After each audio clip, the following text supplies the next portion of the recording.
जी, मैं doctor GM. Chaudhary आपकी खिदमत में हाज़िर हूँ और ये हमारा सिलसिला है career planning academy Rawalpindi Islamabad के प्लेटफॉर्म से, जिसमें हम आपको मुख्तलिफ़ किस्म के सब्जेक्ट्स जो हैं उन पर लेक्चर्स डिलीवर करते हैं। तो ये आज का जो हमारा लेक्चर है ये जुडिशरी यानी कि सिविल जज कम जुडिशल मैजिस्ट्रेट और एडिशनल डिस्ट्रिक्ट एंड सेशन जज के जो एग्ज़ामिनेशंस हैं उनकी तैयारी के सिलसिले के हवाले से, और सब्जेक्ट है कॉन्स्टिट्यूशन। ये आज हमारा लेक्चर 4 है और ये फंडामेंटल राइट्स के मुतल्लिक है। तो आइए आज हम फंडामेंटल राइट्स की बात करते हैं कि पाकिस्तान के कॉन्स्टिट्यूशन में फंडामेंटल राइट्स को कैसे एक्सप्लेन किया गया है। लेकिन इससे पहले मैं आपसे ये रिक्वेस्ट करता चलूँ कि आप फौरी तौर पर हमारा जो चैनल है उसको सब्सक्राइब कर लें ताकि आपको हमारे लेक्चर्स के नोटिफिकेशंस मिलते रहें। आप अपने दोस्त यानी कि जो भी कॉन्स्टिट्यूशन को समझना चाहते हैं या जो भी इन एग्ज़ामिनेशंस की तैयारी कर रहे हैं, या इवन ये जो हमारे लेक्चर्स हैं ये LLB के जो मुख्तलिफ सब्जेक्ट्स हैं उनके लिए भी उसी तरह मुस्तफ़ीद आप हो सकते हैं जिस तरह जुडिशरी के एग्ज़ामिनेशन जो है उनके हवाले से है। तो चलिए अब हम अपना लेक्चर शुरू करते हैं। जी, आपके सामने जी एकेडमी का एड्रेस मौजूद है। अगर आप रब्ता करना चाहें तो हमारे इस टेलीफोन नंबर पर आप हमसे रब्ता कर सकते हैं ताकि हम आपके जो मुख्तलिफ़ किस्म के सवालात हैं उनके जवाब दे सकें। तो आज का जो ये मेरा जी मुख्तसर सा तारफ़ है, उसके बाद ये मेरी मुख्तलिफ बुक्स हैं जो कि कॉन्स्टिट्यूशन के इशू पर हैं या जुडिशरी के मुख्तलिफ एग्ज़ामिनेशन जो है उनके हवाले से आपके लिए बहुत ज़्यादा मुफीद साबित हो सकती हैं। तो आज जी हमारा ये लेक्चर 4 है, फंडामेंटल राइट्स पर है। कॉन्स्टिट्यूशन के आर्टिकल्स 8 से लेकर 28 यानी कि 28 तक जो हैं वो फंडामेंटल राइट्स को डील करते हैं, जबकि आर्टिकल 199 और 184(3) जो है वो मैकेनिज़्म प्रोवाइड करते हैं यानी कि तरीक़ाकार मुहैया करते हैं जिनके ज़रिए अगर किसी शख्स के फंडामेंटल राइट्स को किसी किस्म का कोई ख़दशा लाहक हो तो वो फिर किस तरीके से हाई कोर्ट और सुप्रीम कोर्ट में अप्रोच कर सकता है और वो फिर उसकी मदद करते हैं और उसके फंडामेंटल राइट्स को प्रोटेक्ट करते हैं, सिक्योर करते हैं। जी, ये हमारे पास तफसील मौजूद है कि कौन कौन से आर्टिकल जो हैं वो डील करते हैं। बस पहला जो फंडामेंटल राइट है वो आर्टिकल 8 में है। वो ये कहता है कि पाकिस्तान में कोई ऐसा लॉ नहीं बनाया जाएगा जो कि फंडामेंटल राइट्स के अगेंस्ट हो। अगर कोई ऐसा लॉ पहले से मौजूद है तो वो भी वाइड होगा, अगर कोई नया लॉ बनाया जाएगा तो वो भी एक्स्ट्रा कॉन्स्टिट्यूशनल या अल्ट्रा वायरिस होगा। देन जी दूसरा फंडामेंटल राइट है, ये आर्टिकल 9 है, उसमें सिक्योरिटी ऑफ पर्सन की बात की गई है। फिर उसके बाद जी हमारे पास तीसरा फंडामेंटल राइट है, ये आर्टिकल 10 में है। This is about safeguards as to arrest and detention, कि अगर किसी शख्स को अगर अरेस्ट या डिटेन किया जाता है तो उसका तरीक़ाकार क्या होगा। देन जी चौथा फंडामेंटल राइट है आर्टिकल 10A में, ये राइट टू फेयर ट्रायल है कि किस तरीके से किसी शख्स का फेयर ट्रायल किया जाएगा और उसको इंसाफ इंश्योर किया जाएगा। देन जी पांचवा फंडामेंटल राइट आर्टिकल 11 में है, ये है जी स्लेवरी फोर्स्ड लेबर जो है उनको कॉन्स्टिट्यूशन में प्रोहिबिट किया गया है। देन जी छठा फंडामेंटल राइट आर्टिकल 12 में है, ये है ji protection against retrospective punishment, यानी कि किसी शख्स को जो है वो साबका डेट से पनिशमेंट नहीं दी जा सकती, यानी कि उस वक्त जबकि वो जुर्म नहीं था। देन जी 7वां है, ये आर्टिकल 13 है, protection against double punishment and self incrimination, यानी कि किसी शख्स को एक जुर्म की 2 मरतबा सजा नहीं दी जा सकती और इसी तरह किसी शख्स को मजबूर नहीं किया जा सकता कि वो जुर्म का इकरार करे। देन जी 8वां फंडामेंटल राइट है जी आर्टिकल 14 में, ये है जी इनवायलेबिलिटी ऑफ डिग्निटी ऑफ मैन, यानी कि कोई ऐसा काम नहीं किया जा सकता जो इंसानी अजमत के खिलाफ हो। देन जी 9वां फंडामेंटल राइट आर्टिकल 15 में है, ये फ्रीडम ऑफ मूवमेंट है। 10वां जो है ये आर्टिकल 16 में है, ये फ्रीडम ऑफ असेंबली है। 11वां आर्टिकल 17 में है, ये फ्रीडम ऑफ एसोसिएशन है। फिर जी 12वां जो है ये आर्टिकल 18 में, this is freedom of trade, business और प्रोफेशन है। 13वां जो है जी आर्टिकल 19 में, this is about the freedom of speech. ये जो हमारे पास 5 आर्टिकल्स में मुख्तलिफ फ्रीडम्स दी गई हैं, इनको हम जनरली जो है वो freedoms provided by the constitution भी कहते हैं या फंडामेंटल फ्रीडम्स भी कहा जाता है। देन जी हमारे पास आर्टिकल फंडामेंटल राइट 14 है जो आर्टिकल 19A में है, ये राइट टू इंफॉर्मेशन है।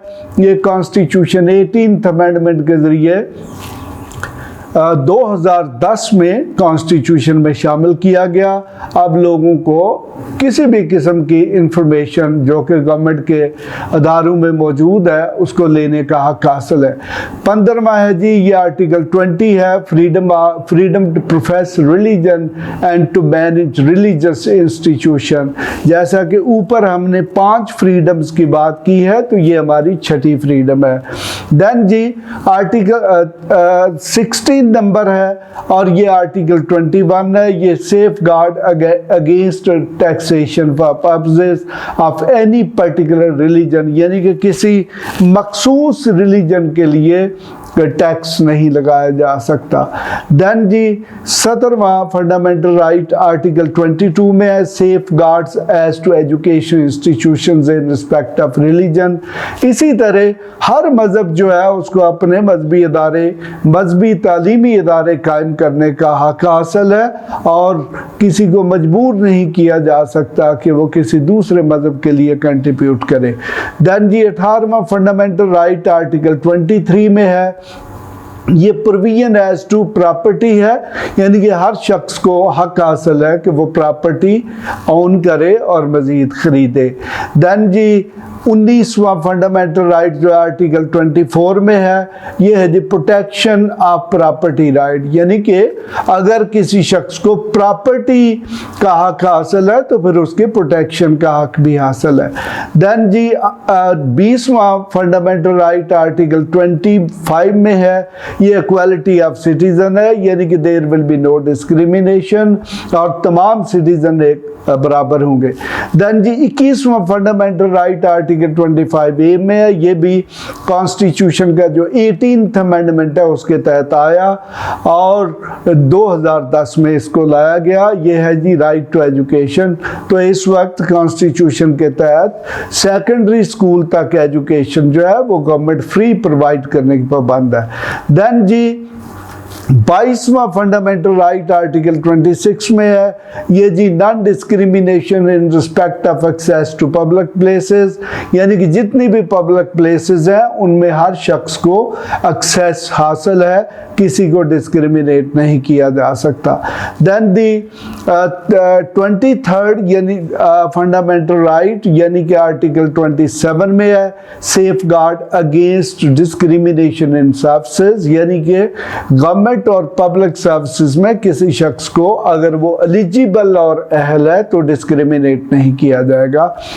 24वां फंडामेंटल राइट जो है ये आर्टिकल 28 में है, preservation of language script and trade, यानी कि हर किस्म की जो लैंग्वेज स्क्रिप्ट या किसी का सकाफत या कल्चर है उसको उसके तहफ़्फ़ुज़ का हक हासिल है।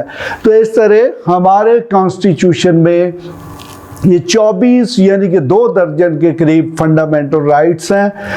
अगरचे बहुत सारे ऐसे ह्यूमन राइट्स जो कि universal declaration of human rights में शामिल है, वो इसमें शामिल नहीं है। तो इस तरीके से आप ये समझ सकते हैं कि फंडामेंटल राइट्स में और ह्यूमन राइट्स में डिफरेंस है। ह्यूमन राइट्स वो हैं कि जो किसी भी इंसान के लिए ज़रूरी हैं, जबकि फंडामेंटल राइट्स वो राइट्स हैं जिनको स्टेट ने रिकग्नाइज किया है। तो फिर जनाब एंड पे आर्टिकल 199 और 184 है। ये दोनों आर्टिकल ऐसे हैं जो हाई कोर्ट और सुप्रीम कोर्ट ऑफ पाकिस्तान जो है उनको इख्तियार देते हैं कि वो फंडामेंटल राइट्स के हवाले से मुख्तलिफ स्टेप्स ले। यहाँ पर मैं आपको ये बता दूँ, जहाँ पर हमने फ्रीडम्स की बात की तो यहाँ पर कॉन्स्टिट्यूशन ने कुछ सेफ गार्ड्स भी दिए हैं। मसला इसमें एक सेफ गार्ड आर्टिकल 27 में है, safeguard against discrimination in services. फिर नेक्स्ट सेफ गार्ड आर्टिकल 22 में है, safeguards as to education institutions in respect of religion. फिर उसके बाद हमारे पास आर्टिकल 21 में सेफ गार्ड है, safeguard against taxation for purposes of any particular religion. और फिर इसके अलावा एक और जो हमारे पास सेफ गार्ड है, दैट्स इन आर्टिकल 10, वो प्रोवाइड करता है safeguards as to arrest and detention. तो इस तरीके से कॉन्स्टिट्यूशन में 4 सेफ गार्ड्स मौजूद हैं, जिनको इस हवाले से भी अक्सर सवाल पूछ लिया जाता है कि बताइए कि कॉन्स्टिट्यूशन में कौन कौन से सेफ गार्ड्स मौजूद हैं। अब हम इन आर्टिकल्स की आपको तफसीली टेक्स्ट बताते हैं, अगरचे हमारे पास इतना टाइम नहीं है कि जिसमें हम आपको उनकी मुकम्मल तफसील दे सके, लेकिन हम आपको मुख्तसर जायज़ा प्रोवाइड करते हैं। ये जी आपके सामने आर्टिकल 8 मौजूद है और ये कहता है जी कि लॉज इनकंसिस्टेंट विद और in derogation of fundamental rights to be void. यानी कि इसमें 2 चीज़ें बताई गई हैं। नंबर 1 पे अगर कोई 1973 यानी कि इस कॉन्स्टिट्यूशन से बनने से पहले कोई लॉ है और वो फंडामेंटल राइट्स के ख़िलाफ़ है तो वो वाइड होगा। और बिल्कुल उसके बाद नंबर 2 पे ये बात बताई गई है कि अब अगर कोई पार्लियामेंट नया लॉ बनाती है तो वो लॉ भी जो है वो फंडामेंटल राइट्स के मुताबिक होना चाहिए। अगर वो फंडामेंटल राइट्स के मुताबिक नहीं होगा तो वो फिर वाइड होगा। लेकिन इसमें एक एक्सेप्शन मौजूद है। हमारे कॉन्स्टिट्यूशन का जो शेड्यूल है, मसलन उसमें फर्स्ट शेड्यूल है, उसमें कुछ लॉज दिए गए हैं, उनको for the time being as a exception जो है वो ट्रीट किया गया है। लेकिन उसके साथ साथ पार्लियामेंट को ये कह दिया गया है कि वो जो है विद इन 2 ईयर या फिर मुनासिब टाइम में उन लॉज को भी चेंज करेगी ताकि वो फंडामेंटल राइट्स जो हैं उनके मुताबिक हो जाए। जी आर्टिकल 9 जो है ये इंतहाई मुख्तसर है। ये सिक्योरिटी ऑफ पर्सन की बात करता है। कहता है ji no person shall be deprived of life और liberty save in accordance with law, यानी कि लाइफ और लिबर्टी की फुल प्रोटेक्शन है। आर्टिकल 10 कहता है safeguards as to arrest and detention. ये कहता है जी कि किसी शख्स को भी 24 घंटे से ज़्यादा पुलिस अरेस्ट नहीं कर सकती अनलेस के उसको मैजिस्ट्रेट जो है, जो करीब तरीन मैजिस्ट्रेट है, 24 घंटे के अंदर अंदर उसको उसकी कोर्ट में पेश किया जाएगा और फिर वो मैजिस्ट्रेट फैसला करेगा कि क्या इस शख्स को कस्टडी में रहना है या नहीं रहना। लेकिन यहाँ पर इसका जो आर्टिकल क्लास 3 है उसमें प्रिवेंटिव डिटेंशन की बात की गई है। हमारा कॉन्स्टिट्यूशन जो है वो प्रिवेंटिव डिटेंशन जो कि एक टाइम में 3 माह हो सकती है उसको प्रोवाइड करता है और इसका इख्तियार जो है वो हाई कोर्ट का एक रिव्यू बोर्ड होता है कि जब भी गवर्नमेंट किसी शख्स को प्रिवेंटिव डिटेंशन में रखती है तो उसका केस हाई कोर्ट के रिव्यू बोर्ड में भेजा जाता है और वो फिर हाई कोर्ट का जो बोर्ड है वो देखता है कि क्या ये प्रिवेंटिव डिटेंशन ठीक है या नहीं। और ये प्रिवेंटिव डिटेंशन जो है जी इसको 4 मरतबा एक्सटेंड किया जा सकता है 3-3 माह के लिए। इस तरह आप कह सकते हैं कि मजमूई तौर पर किसी शख्स को भी 1 साल के लिए प्रिवेंटिव डिटेंशन में रखा जा सकता है।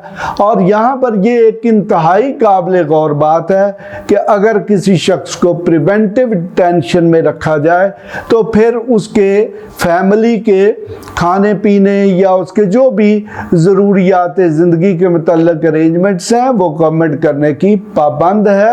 यानी कि चूँकि हमारे मुल्क में जो मर्द ही हैं वही ख़ानदान के लिए कमाई का ज़रिया होते हैं, तो अगर मर्द को प्रिवेंटिव डिटेंशन में रख दिया जाएगा तो फिर यही सवाल पैदा होता है कि फैमिली में उसकी सबसिस्टेंस यानी कि गुजारा कैसे होगा, तो उसकी ज़िम्मेदार फिर गवर्नमेंट है।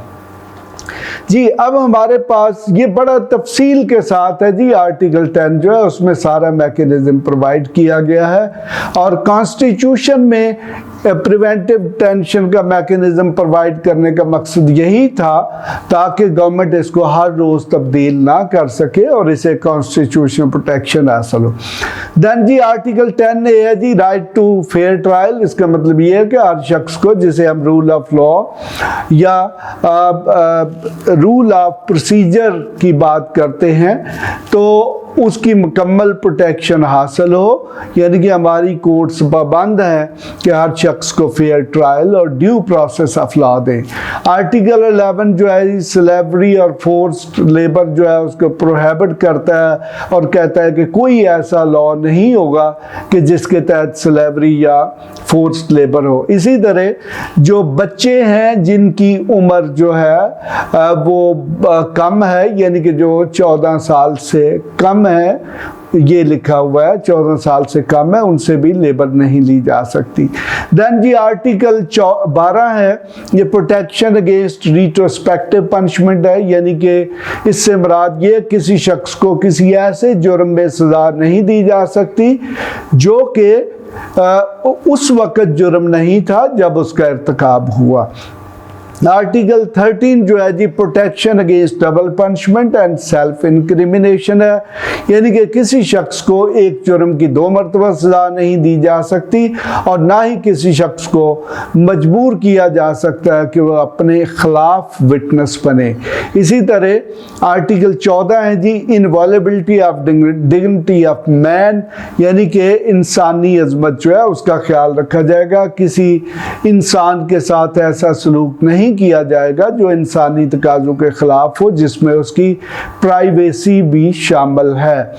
आगे जी फ्रीडम ऑफ मूवमेंट है, यानी कि आप हर उस जगह पे जा सकते हैं जहां पर आपको एक्सेस है। अगर कोई प्रोहिबिटेड जगह है तो वो फिर आप वहां नहीं जा सकते, but that should be according to law. Article 16 है जी फ्रीडम ऑफ असेंबली। टेक्स्ट आप पढ़ सकते हैं कि आप विदाउट आर्म्स हर जगह पे जा सकते हैं, लेकिन आपको कानून को फॉलो करना पड़ेगा। फ्रीडम ऑफ एसोसिएशन से मुराद ये है कि आप सियासी पार्टी, ट्रेड यूनियन या इस किस्म के फोरम, क्लब वगैरह बना सकते हैं, लेकिन उसके लिए भी कानून मौजूद है। फिर जी फ्रीडम ऑफ ट्रेड, बिजनेस और प्रोफेशन है, यानी कि हर शख्स अपनी मर्जी का कारोबार, बिजनेस या प्रोफेशन इख्तियार कर सकता है, लेकिन उसके लिए भी तफसीली लॉज हैं और उस शख्स का एलिजिबल और कॉम्पिटेंट होना भी ज़रूरी है।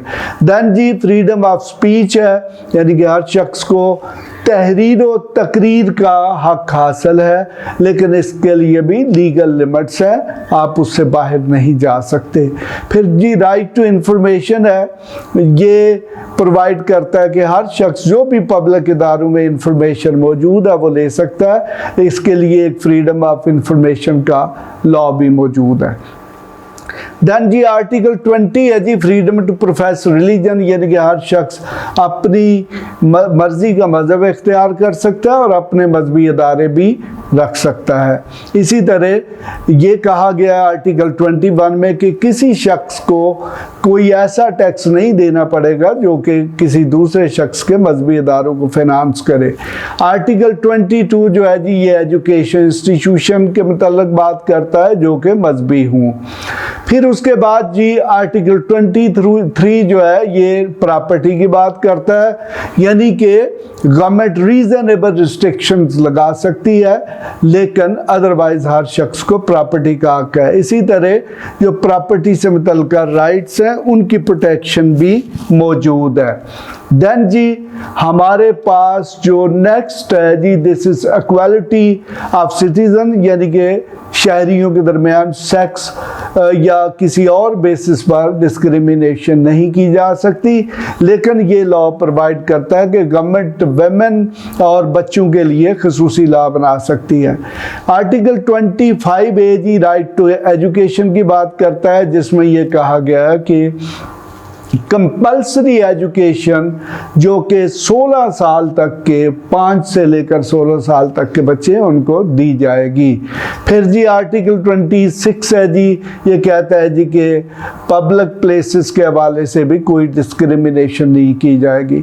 आर्टिकल 27 कहता है जी कि जो सरकारी नौकरियां हैं उनमें भी किसी के साथ डिस्क्रिमिनेशन नहीं की जाएगी, वो race, religion, caste, sex, residence या प्लेस ऑफ बर्थ के हवाले से हो सकती है, और इसके लिए भी लॉ मौजूद है।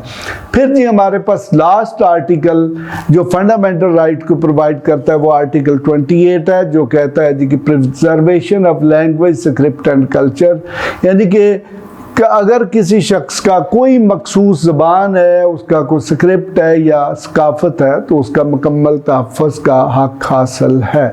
तो आज का लेक्चर हम यहीं पर ख़त्म करते हैं। आप फौरी तौर पर हमारा जो चैनल है इसको सब्सक्राइब कर लें ताकि आपको हमारे मज़ीद जो अपलोड होने वाले लेक्चर्स हैं उनके मुतल्लिक़ इत्तला मिलती रहे। Thank you very much.